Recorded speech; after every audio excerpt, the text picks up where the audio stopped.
Hello guys, welcome to the channel, and today we are going to discuss about two important things in Haskell. One is the maybe data type and the other is functor.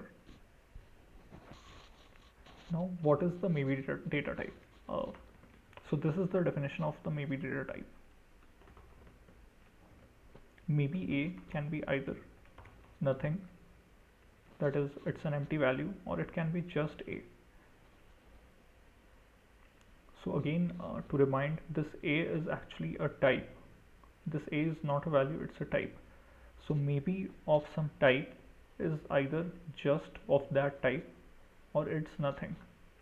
For example, A is equal to just 2, and the value of A, the type of A is actually maybe end.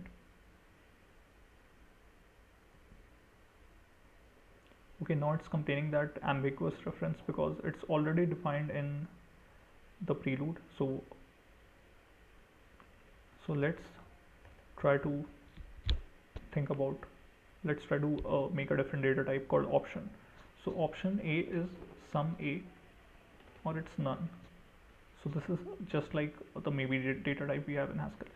And why do we need it? People who are coming from other programming languages like Java and C Sharp, they might have come across this keyword option there. So option is used to denote the presence or absence of value. So option A, option of some type, is either a value of that type which is wrapped in this sum data constructor, or it's none. Let's say that A is sum2, which is of type option int, and B is of type none. B is actually none, which is of type again option int. Hence this is the definition of the maybe data type, and we just try to convert it into a different definition of option. So why do we need it? We need it to denote some kind of failure. For example, if some computation or some process is giving you an output as none, you know that the process failed. And if some process gave you some value of type sum of something, like for example here it gave you a value A, which is sum2, you know that the process succeeded. Hence this is why maybe is needed. Now what is functor? Again, we will see the definition of functor. This is the definition of functor. We can see that the definition of functor, it's actually a function. It actually provides a function fmap, which takes a function, which again takes a function. So it's a higher order function, which again takes a function and a functor and gives another functor. So what is happening here? So it takes a function a to b and a functor fa and gives fb. Any data type that implements this functor type class must define the fmap operation, and the operation would work on it. So here we will comment it because it's already defined in the prelude. Haskell provides it by default.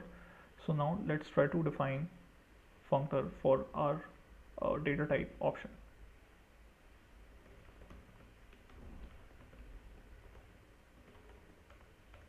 So functor takes a data type.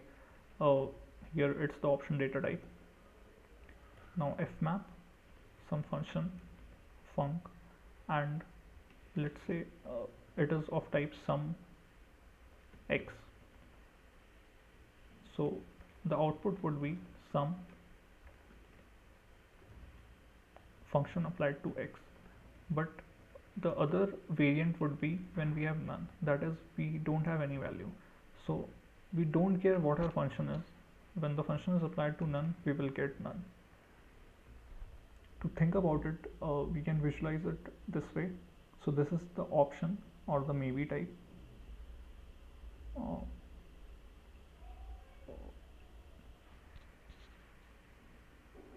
Let's say this is option or maybe.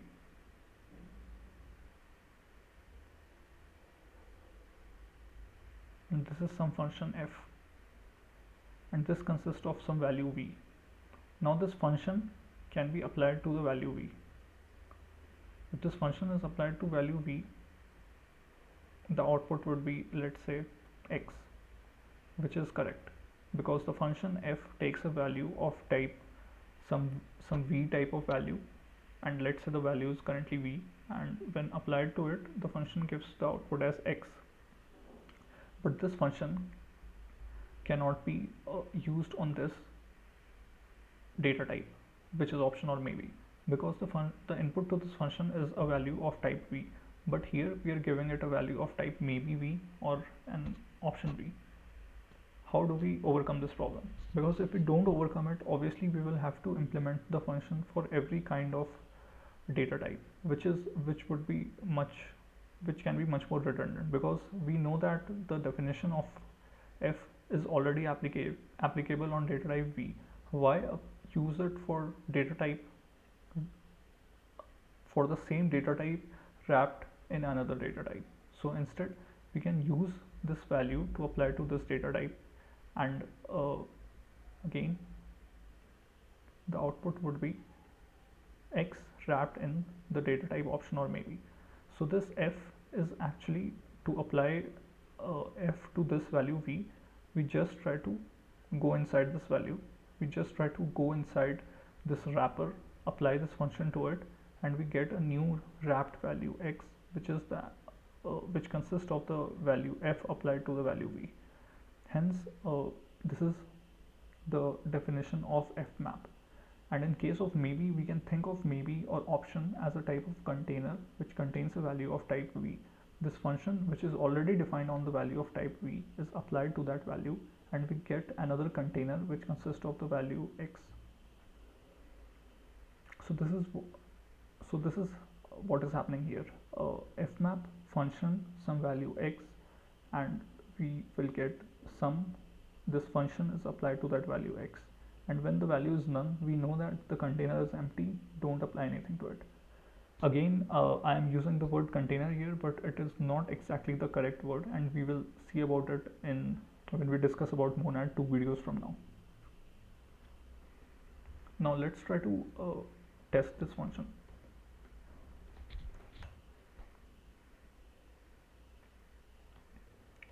Let's say we have a of type, we already have a.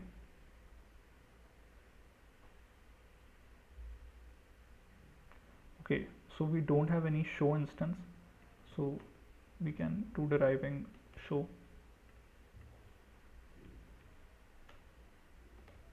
Now we have a value of type option int, which is sum2, and we have another value which is none. Now applying, now let's see that we have a function +2. So +2 takes a value of type a and gives another value of type a.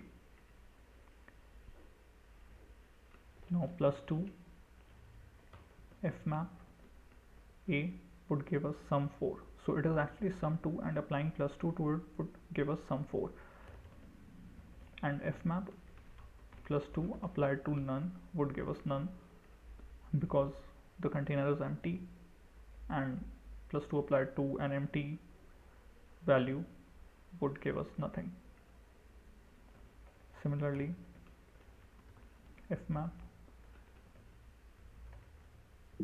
+2 just 2 would give us just 4, and fmap applied to nothing would give us nothing. So this is the definition of fmap. An alternative definition of, actually not an alternative but an alias for fmap, is the special dollar operator. So we can use this as an infix operator. +2, that special dollar operator,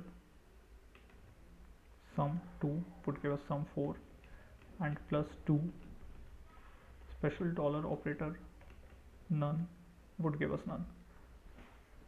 So that will be all for today. This video was about the maybe data type and functor, and how and why they are useful. It is just to prevent us from re-implementing the functions for different data type.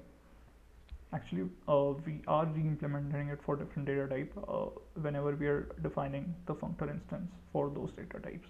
For example, here we defined uh, option as an instance of the functor type class, and we had to implement the functions for all kinds of variants. If we had missed something, then the answer then clearly it would complain that it's wrong. So it's undefined and we get an exception. Hence we need to define it. And yes, so this is all for today. In the next video we are going to discuss about applicative, and in the next video from that we will discuss about the monad type class. So what are functor, applicative and monads? Well, there are many definitions on the internet about these, and many of them dive into category theory, but to understand them simply, they are just type classes, functor, applicative and monads, that are used in Haskell to work on different patterns, that are used on different kinds of patterns. So we will be discussing about the applicative and monads in the subsequent videos. And yeah, so this is all for today. So please like the video, and please subscribe if you really like the video, and if you have any comments that how I can improve more on these videos, you can write them in the comment section. And yeah, thank you.